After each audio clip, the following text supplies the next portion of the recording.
तेरे न कर दस्तगीर बेड़ो तारे दे शहर सजे में मुझो करड़ो बंद थियो उठड़ो मयो खुशियन जो दर बंद थी गयो कौन कलियो वसवीर बेड़ो तारे दे तेरे न कर दस्तगीर बेड़ो तारे दे मुते बिगड़े पानी सनखा सवा करे मैं माला इलाज आया मुझी दवा करे मन्या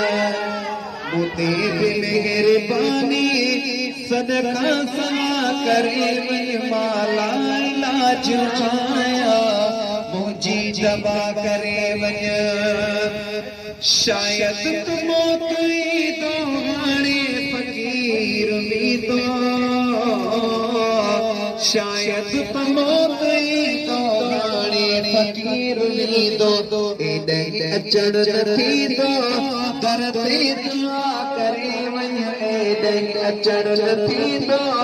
दर ते दुआ करे वञ माला इलाज आया मुझी दवा करे वञ मुते बिगड़ पानी सदका सवा करे वञ माला इलाज आया मुझी दवा करे वञ अल्हम्दुलिल्लाह ये उहा मस्जिद आहे जंहिंमें तव्हां आया हो ख़ुदा करण ॻाल्हि थो कयां त आउं जॾहिं वियुमि फ़ौज में वियुमि मां ॻाल्हि कंदो आहियां दावा सां ॻाल्हि कंदो आहियां त जॾहिं बि मूं साईं खे पुकारियो आहे साईं खे सॾड़ो कयो आहे मूंखे को बि टेंशन या का बि वॾी ॻाल्हि कान थी आहे हिकिड़ो हूंदो आहे साईं वरी फलाणे हंधि वञी जॾहिं मां जीअं आहियां नी जिस्म ते वर्दी कान पाती आहे मां पंहिंजी ख़ुशीअ सां तस्वीर कढण जे करे मां वर्दी पाती आहे लेकिन मां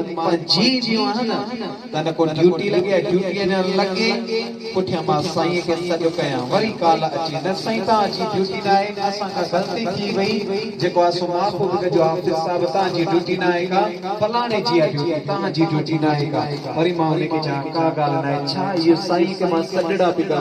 शुक्र अदा कयो जो तव्हां उन दरवाजे ते आया आयो उन दरवाजे ते उन घर में ता आया हो जिते नमाज़ ता पढ़ो ऐं दुआऊं घुरो